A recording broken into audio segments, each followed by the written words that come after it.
Salut mes amis, j'espère que vous êtes en bonne santé. Aujourd'hui, je suis très heureuse d'être avec vous une autre fois pour vous présenter les panneaux que nous avons fabriqués, moi et mon ami Mahmoud, qui sont placés ici dans notre collège. Et comme vous savez que chaque panneau a sa fonction.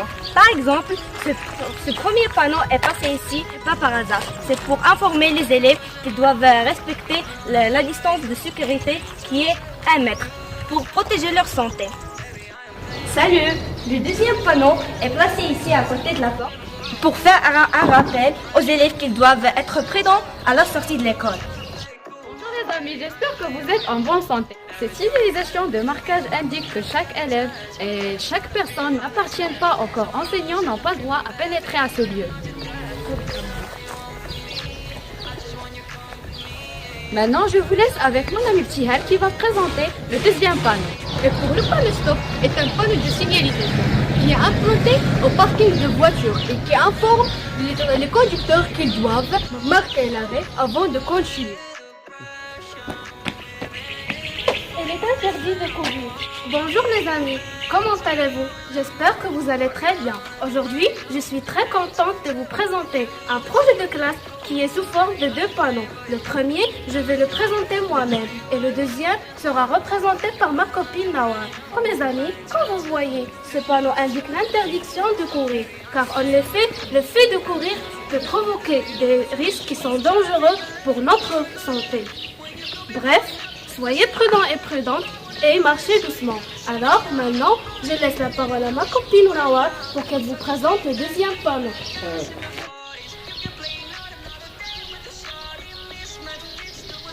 Vous voyez un papier d'un élève qui triche. Alors, je vous présente ce panneau qui indique l'interdiction de tricher. En fait, il est interdit de tricher dans tous les domaines de la vie quotidienne. Comme dit notre prophète Muhammad sallallahu alayhi wa sallam, Man ghashana falaysa minna. Évitez, mes chers amis, de tricher et soyez honnêtes qui va présenter la description d'un mouvement. Bonjour mes camarades, je vais définir maintenant les mouvements et les repos. La description de mouvement et de repos nécessite le choix d'un autre corps appelé le référentiel. Le mouvement est relatif, il dépend d'un référentiel choisi. Je vais donc maintenant préparer avec mon ami la trajectoire. La trajectoire est l'ensemble des positions occupées par un objet au cours de son mouvement. Il dépend des référentiels.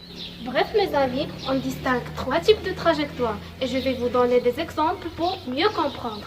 Comme on a la trajectoire rectiligne comme l'ascenseur et la trajectoire curviligne, par exemple le chemin des papillons, et la trajectoire circulaire comme la grande roue de la nacelle.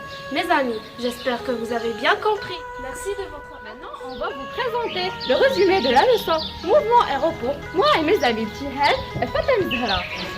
On va commencer par, on va parler des 2 paragraphes, les types de mouvements, puis la définition de la vitesse. On a 2 types de mouvements. Mouvement de translation et mouvement de rotation. Mouvement de rotation autour d'un axe fixe, c'est-à-dire tous les points d'un solide n'appartiennent pas à l'axe de rotation, sont en mouvement selon les trajectoires circulaires, de même l'axe de rotation. Comme exemple, la porte de la maison. Supposons qu'on n'a pas le mur, la porte va tourner d'elle-même. Et maintenant, on va parler de mouvement de translation. Le mouvement de translation sont les segments qui sont parallèles à eux-mêmes, même au cours du mouvement, même si l'objet est en mouvement. On prend par exemple la fenêtre de la classe ou la fenêtre de la maison. Mouvement de translation rectiligne. Et si on prend aussi la nacelle des manèges, on voit qu'elle a un trajectoire qui est circulaire. Alors on dit que son mouvement est un mouvement de translation qui est circulaire. Et si on part à la neige un petit peu, on voit la nacelle de la neige qui a un trajectoire qui est curviligne. Alors, on dit que ce mouvement est un mouvement de translation qui est curviligne. Maintenant, je donne la parole à Fatem Zahra qui va vous présenter la définition de la vitesse. Pour mesurer la vitesse, on applique la relation suivante. V égale la distance parcours sur le temps. Par exemple, une voiture parcourt 20 km dans 2 heures. Alors, quelle est la vitesse moyenne? V qui est égal à D sur T. On va faire l'application numérique, c'est 20 km divisé sur 2 heures. Alors, ça nous donne 10 km par heure. Maintenant, on va la convertir avec Ptihal. Et pour la convertir en mètres par seconde, qui est l'unité internationale, on divise par 3,6. Donc, 10 sur 3,6 égale 2,77 mètres par seconde. Salut mes chers amis, j'espère que vous allez toutes et tous merveilleusement très bien. Donc je vous présente un rappel de cours concernant les natures de mouvement. Donc premièrement, quand la vitesse augmente, le mouvement accélère. Et quand la vitesse diminue, on dit que le mouvement ralentit. Quand la vitesse reste constante, on dit que le mouvement est uniforme.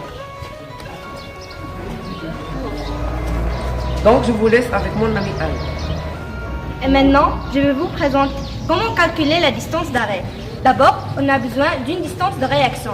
La distance de réaction, quand le conducteur voit l'obstacle, il va réagir.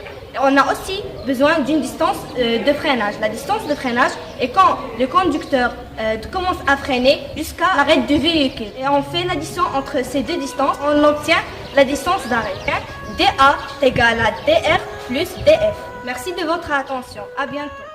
On arrive à la fin de la vidéo. J'espère qu'il vous plaira et n'hésitez pas à m'encourager par des commentaires et des j'aime. Soyez beaux, soyez bien et au revoir.